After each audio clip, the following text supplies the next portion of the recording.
Class 12 unit 1 का next class. जैसा आप लोगों को पिछले क्लास में हेडिंग बता दिया गया था, वेरिफिकेशन ऑफ गॉसेस थ्योरम यानी गॉस के प्रमेय का सत्यापन। आज हम लोग पहले इसको समझ लेते हैं, उसके बाद आज का ही एक और टॉपिक था कि गॉस के थ्योरम से कूलॉम्स लॉ कैसे लाते हैं, लेकिन संभवतः थोड़ी तबीयत ठीक नहीं लग रही है तो वहां तक हो सकता है नहीं पहुंच पाए, लेकिन पहले देखते हैं, पहले इसको समझ लेते हैं, फिर जैसा बॉडी अलाउ करेगा उसके हिसाब से मैं आगे बढ़ जाऊंगा। तो आज का डेट हो गया 18 सितंबर।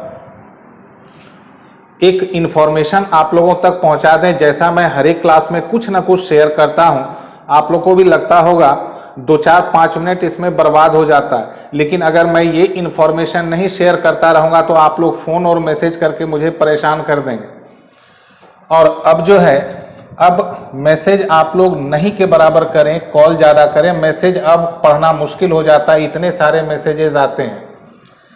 जिनका जिनका सब्सक्रिप्शन समाप्त होने जा रहा है वो लोग या तो संकल्प आके रिन्यूअल करा लें या ऑनलाइन के थ्रू रिन्यूअल करा दें, जैसा सुविधा लगे। इस संबंध में कोई भी आप लोगों को जानकारी अगर लेना हो तो अगर संकल्प ऑफिस से नहीं मिल पाएगी तो आप मुझे दिन में कॉल करेंगे, 9-10 बजे के बाद, 10 बजे के बाद कॉल करें तो बेहतर रहेगा, ठीक है। तो verification of Gauss's theorem, Gauss के प्रमेय का सत्यापन, ये हम लोगों का आज का टॉपिक है। और आप लोग पहले वीडियो को रोक करके पूरा का पूरा कंप्लीट आप लोग पहले खूब आराम से नोट कर लें, इसके बाद हम लोग समझते हैं, ठीक है। तो आप लोगों ने वीडियो रोक करके नोट कर लिया होगा।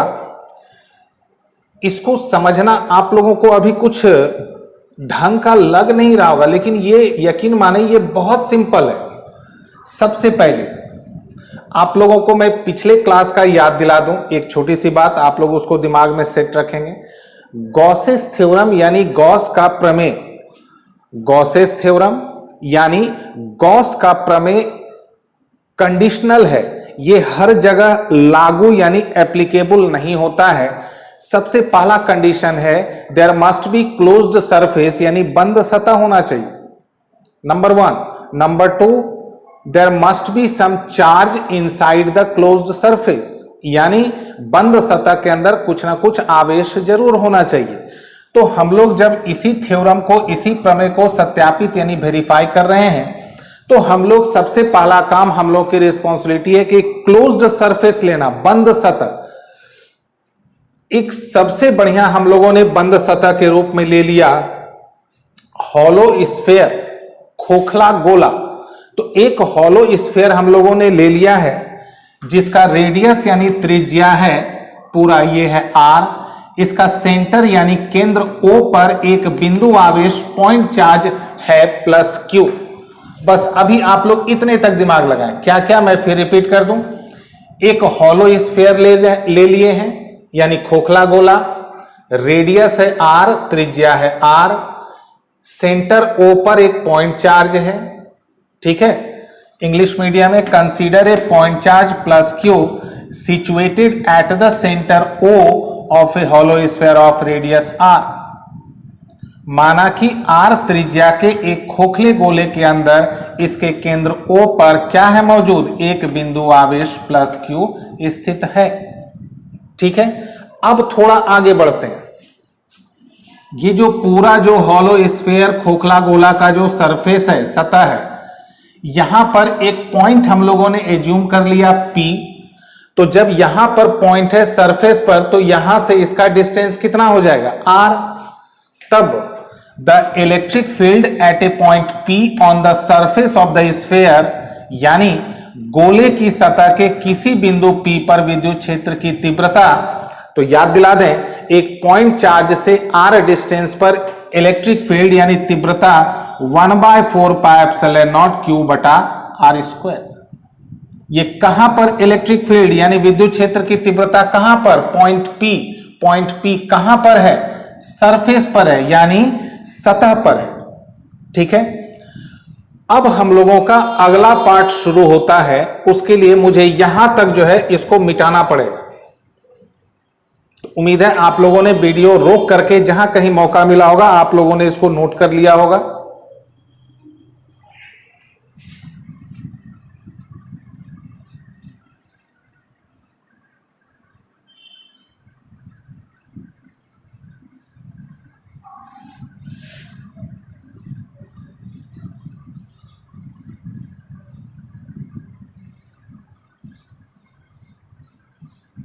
यहां तक हम लोगों ने समझ लिया है। इसके आगे ध्यान दें, ये जो कुछ रफ वर्क है, ये जैसे एक स्फेयर है, गोला है, ये हो गया सेंटर। अगर इसके सरफेस पर हम लोग एक छोटा सा टुकड़ा, ये जो गोला है, स्फेयर है, इसके सरफेस पर कहीं पर भी एक छोटा सा, जिसको हम लोग कहते हैं स्मॉल एरिया, स्मॉल पार्ट, अल्प क्षेत्र, अगर हम लोग एक छोटा सा कहीं पर भी एक एरिया एज्यूम करते हैं, ध्यान रखेंगे ये पोर्शन स्फेयर के सरफेस का ही है। तो ऐसे में अब आप लोग याद करें पिछला क्लास, यहां कौन सा चार्ज है, प्लस क्यू, फील्ड लाइंस किधर होगा, बाहर की ओर, तो इसका जो होगा एरिया वेक्टर किधर हो जाएगा, बाहर की ओर। याद है सदिश क्षेत्रफल।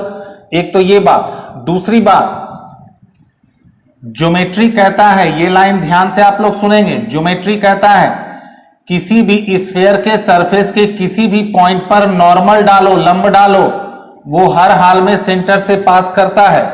तो ये जो छोटा सा टुकड़ा है, इसी जगह मेन आप लोगों को समझना है, बाकी कुछ नहीं है।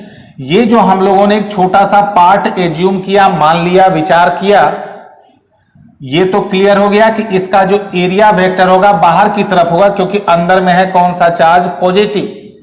अब रहा सवाल, ये जो होगा एरिया वेक्टर सदिश क्षेत्रफल, ये जो डायरेक्शन होता है किधर होता है, परपेंडिकुलर। तो ये ऐसा होगा कि इसको पीछे बढ़ाने पर ये कहां से पास करेगा, केंद्र यानी सेंटर से। तो ये हो गया किसका डायरेक्शन, डीए। दूसरी बात, ये पॉजिटिव चार्ज है, काफी पहले हम लोगों ने पढ़ा है, पॉजिटिव चार्ज के कारण किसी पॉइंट पर इलेक्ट्रिक फील्ड का डायरेक्शन होता है सीधा दूर, ऐसे सीधा दूर। तो इसी तरफ हो जाएगा किसका डायरेक्शन, ई। तो अब आप लोग वहां डायग्राम में देखें तो ई और डीए दोनों का डायरेक्शन क्या दिख रहा है, सेम। तब ऐसे सिचुएशन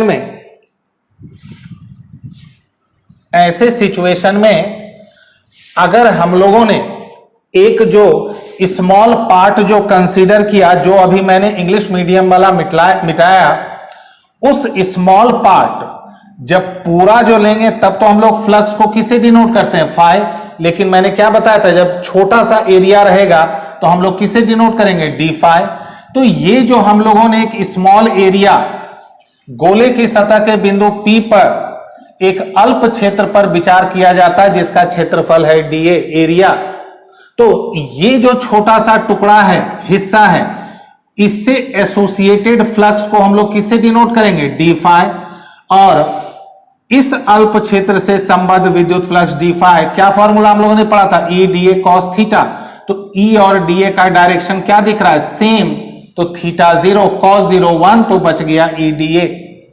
तो जब डी फाई हो गया ई डीए, और ये डी फाई कौन सा फ्लक्स, जो इस छोटा सा एरिया से एसोसिएटेड यानी संबद्ध है।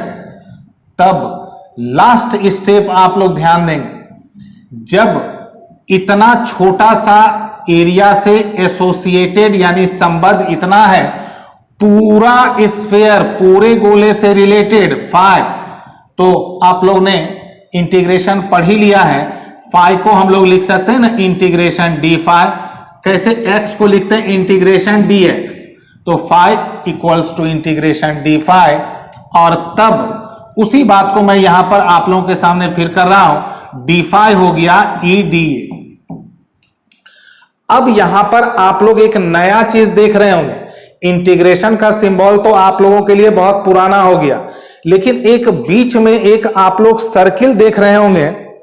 आखिर वो सर्किल क्या है, तो ध्यान रखेंगे यहां पर एरिया का डिफरेंशिएशन हो रहा है, तो एरिया के डिफरेंशिएशन में हम लोग एक सर्किल बना देते, या तो किसी किसी बुक में 2 बार इंटीग्रेशन का साइन दे देगा, 2 बार, ठीक है, लेकिन आप लोग इसी को ध्यान में रखेंगे, एक सर्किल बना देंगे। तो सर्किल कब? जब एरिया का यानी क्षेत्रफल का इंटीग्रेशन हो, तब आप लोग वहां पर क्या बना देंगे? सर्किल। अब आप लोग यहां ध्यान दें, ई, इसके कारण यहां पर इलेक्ट्रिक फील्ड नहीं बदलेगा, यानी कांस्टेंट, अचर। तो कांस्टेंट को हम लोग क्या करते हैं? बाहर कर देते हैं। अब बस लास्ट इस टॉपिक को समझना, यहां इसको, डीए क्या है? स्फीयर के सरफेस का एक छोटा सा टुकड़ा है, उसका एरिया है। इंटीग्रेशन डीए का मतलब क्या हो गया? पूरा एरिया। तो एक स्फीयर का सरफेस एरिया जो है वो होता है 4 पाई, ये आप लोगों ने मेंसुरेशन क्षेत्रमिति में पढ़ा होगा।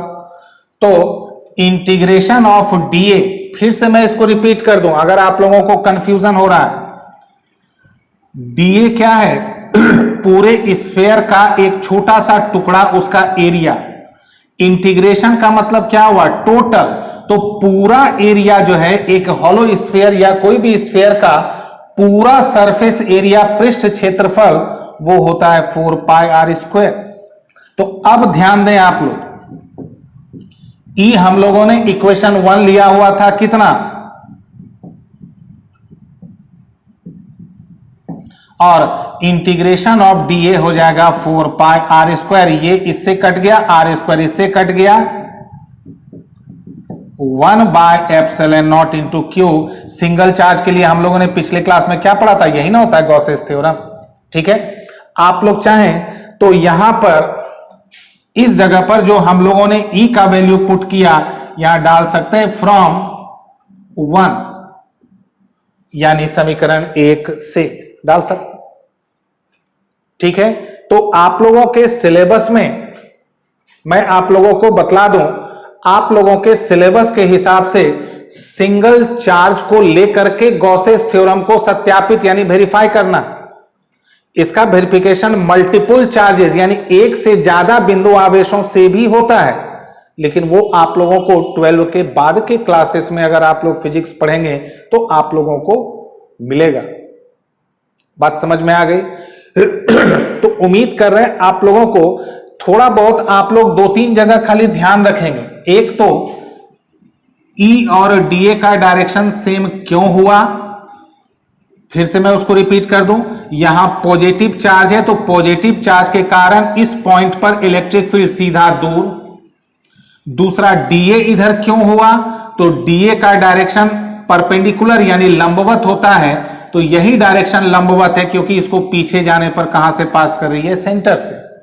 पहला तो ये। दूसरा, ये step integration x equal to integration dx। तीसरा, जब एरिया का इंटीग्रेशन हो तो इंटीग्रेशन के सिंबल में एक सर्किल लगा देते हैं। अगर आप लोगों से ये सर्किल छूट जाए, ठीक है, तो ऐसा नहीं है कि गलत हो जाएगा, लेकिन अगर दे दें तो ज्यादा बेहतर होगा, ठीक है। और last, DA is area of A small part. DA एक छोटे से हिस्से का क्षेत्रफल है, तो इंटीग्रेशन डीए का मतलब पूरा सरफेस का एरिया यानी कुल पृष्ठ क्षेत्रफल। तो सरफेस एरिया ऑफ स्फीयर क्या होता है? 4 पाई आर स्क्वायर। गोले का पृष्ठ क्षेत्रफल 4 पाई आर स्क्वायर। ई का ये वैल्यू, डीए का इंटीग्रेशन का ये वैल्यू। सिंगल इलेक्ट्रिक चार्ज के लिए गॉस का थ्योरम यही था, ठीक है। तो थोड़ी सी परेशानी है। नेक्स्ट आप लोग हेडिंग डाल के छोड़ लेंगे, deduction of Coulomb's law from Gauss's theorem.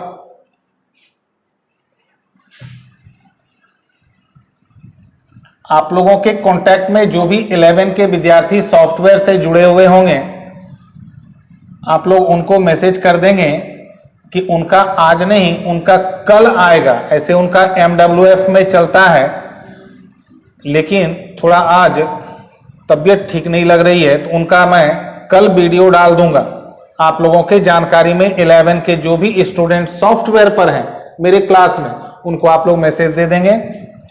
और इंग्लिश मीडियम वाले हेडिंग डाल लेंगे deduction of Coulomb's law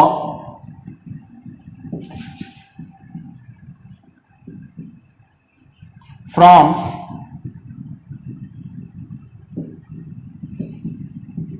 Gauss's theorem. Hindi medium वाले डालेंगे गॉस के प्रमेय द्वारा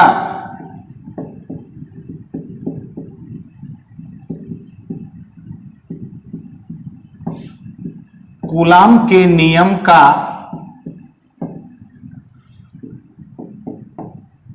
निर्धारण।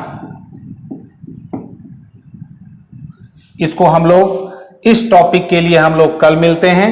Till then, good night to all and thank you very much.